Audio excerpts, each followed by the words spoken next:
উজ্জয়িনী নগরে এক রাজকন্যা বাস করত। তার নাম ছিল স্বর্ণমালা। স্বর্ণমালা দেখতে যেমন সুন্দরী তেমন গুণবতী। সে সারাদিন পাখিদের সাথে গান করত।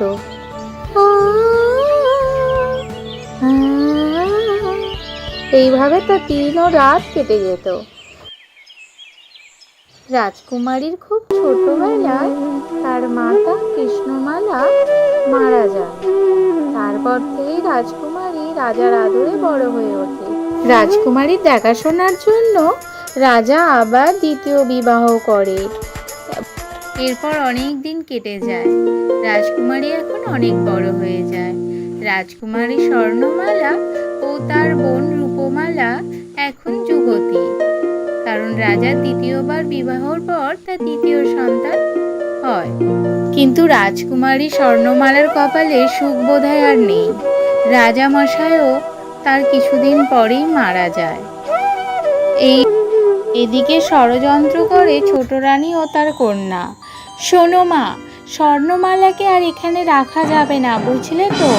হ্যাঁ, তুমি চিন্তা করো না, আমি ওর ব্যবস্থা করছি। এই স্বর্ণমালা, শোনো, তোমার মাতা পিতা দুজনেই গত হয়েছে। এইবার তুমি এই রাজ্য থেকে মানে কেটে পড়ো, তা না হলে আমি কঠিন শাস্তির ব্যবস্থা করব। চলে যাও এখান থেকে, দূর হও। স্বর্ণমালা কিছু না বলেই সেখান থেকে বেরিয়ে পড়ে, কারণ সে জানে তার ছোট মা তাকে কোনোদিনই ভালোবাসে না।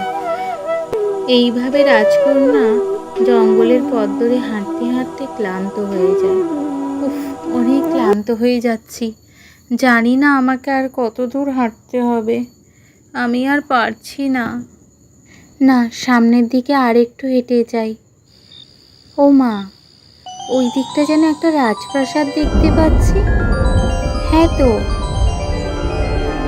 কি সুন্দর রাজপ্রাসাদটা। যাই, আমি খুব ক্ষুধার্ত, তৃষ্ণার্ত।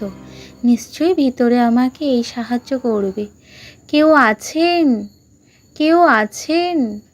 ও মা, এত বড় রাজপ্রাসাদে কাউকেই তো দেখছি না।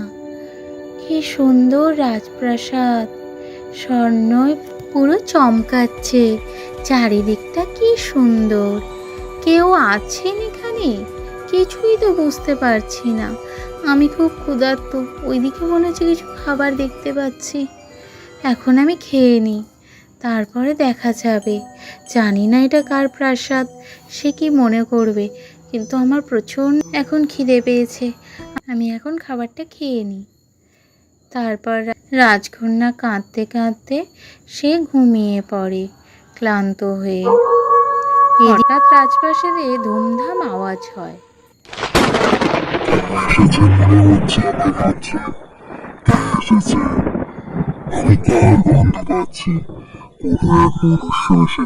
তাড়াতাড়ি বেরিয়ে এসো, কে? এসব হুঙ্কার শুনে রাজকন্যা ঘুম থেকে চোখ রগড়াতে রগড়াতে উঠে পড়ে এবং সে বলে, দূর বাবা, একটু শান্তিতে ঘুমাতেও দেবে না। মনে হচ্ছে যার প্রাসাদ সে এসে গেছে। যাই দেখি। উমা, এই তো একদম দৈত্য। ও কি চিৎকার! আরে বাবা, শান্তও হতে পারছে না। কে আপনি? এই রাজ্যে কিভাবে?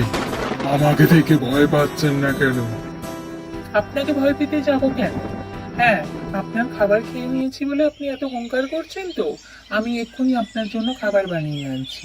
এমনি ভোর হয়ে গেছে। হ্যাঁ, বানিয়ে দিন, আমার অনেক ক্ষুধা লেগেছে।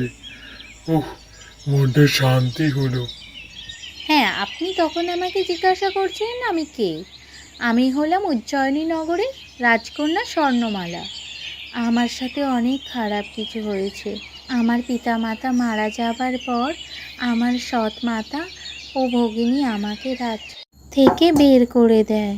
তারপরেই এখানে। এটা আমার উদ্যান। কেমন লাগছে রাজকন্যা? খুব সুন্দর। আর আমার রাজকন্যা ও দৈত্য তারা একে অপরকে ভালোবেসে ফেলে, কিন্তু তারা তাদের মনের কথা কেউ কাউকে বলে না। তারা কেউ কাউকেই এই কথা বলতে পারে না। দৈত্যও ভয় পেত যে রাজকন্যা কিভাবে, রাজকন্যাও ভাবতো ওনাকে কি করে বলি, কিন্তু তারা সত্য সত্যই ভালোবাসত। একদিন সেই অভিশপ্ত দিন এসে যায়। পূর্ণিমার রাতে তারা গল্পই করছিল। এরকম সময় দৈত্য হঠাৎই মাটিতে পড়ে ছটপট করতে থাকে। রাজকন্যা অনেক কাঁদতে থাকে। দৈত্য তাকে বলে, বিদায় রাজকন্যা, আমার আর বলা হলো না, একটা কথা, আসছি। এই শুনে রাজকন্যাও ভয়ে অজ্ঞান হয়ে যায়। তারপরই একটা চমৎকার হয়। রাজকন্যার চোখের জল যেই না দৈত্যর উপর পড়েছে, অমনি দৈত্য একটা রাজপুত্রে পরিণত হয়ে যায়। স্বর্ণমালা তাড়াতাড়ি রাজপুত্রকে উঠিয়ে নেয়। তারপর রাজপুত্র তাকে যা বলে, রাজকন্যা, আমার নাম সঞ্জীবন। আমি রাজা সুদর্শনের একমাত্র পুত্র। আমার রাজ্যের নাম বিজয়গড়। আমি একদিন এমন একটি কাজ করেছিলাম যার ফলে আমার এই অভিশাপ লেগেছিল। আমি শিকারে বেরোতে বেরোতে অনেক দূর পথ এগোলে আমার জল তেষ্টা পায়। জল পিপাসা পেতে আমি একটি মনি ঋষিকে দেখতে পাই এবং তার কাছে যাই। তাকে বলি তার কুমণ্ডলী থেকে আমাকে জল দিতে। সে বলে, ঠিক আছে, তুমি ওই নদীর জলটা পান করো, ওতে কোনো কিছু হবে না। আমি বলি, একজন রাজাকে আপনি এরকম করে বলছেন, আপনার এত দৃঢ়তা? তখন সে আরো ক্ষুদ্র হয় এবং আমি বলি যে আমাদের রাস্তায় এরকম বসে থাকার আপনার অধিকার নেই। সে আরো বেশি ক্ষুদ্র হয়। তারপরেই সে আমাকে ক্ষুদ্র হয়ে একজন রাক্ষসে পরিণত করে এবং বলে, তোর এই দানবের মতো ব্যবহারের জন্য তোকে আমি দানব বানিয়ে দিলাম। এবং আমি যখন কষ্ট পাই, আমি যখন বুঝতে পারি ভুল করেছি, তার কাছে ক্ষমা চাইলে সে তখন বলে, তোর এই দানবের রূপ দেখেও যদি কেউ তোকে ভালোবাসে, তবে সেই দিন তুই অভিশাপ মুক্ত হবি। আর রাজকন্যা, আপনার ভালোবাসাই আমাকে আজ এই জীবন দিয়েছে, তাই আপনাকেই আমি জীবন সঙ্গী করতে চাই। আমি আপনাকে খুব ভালোবাসি, চলুন আমার রাজ্যের দিকে। এরপর রাজকন্যা স্বর্ণমালা ও রাজপুত্র সঞ্জীবন তাদের রাজ্যের দিকে যায়। তারা একে অপরকে তাদের ভালোবাসার কথাও জানায়।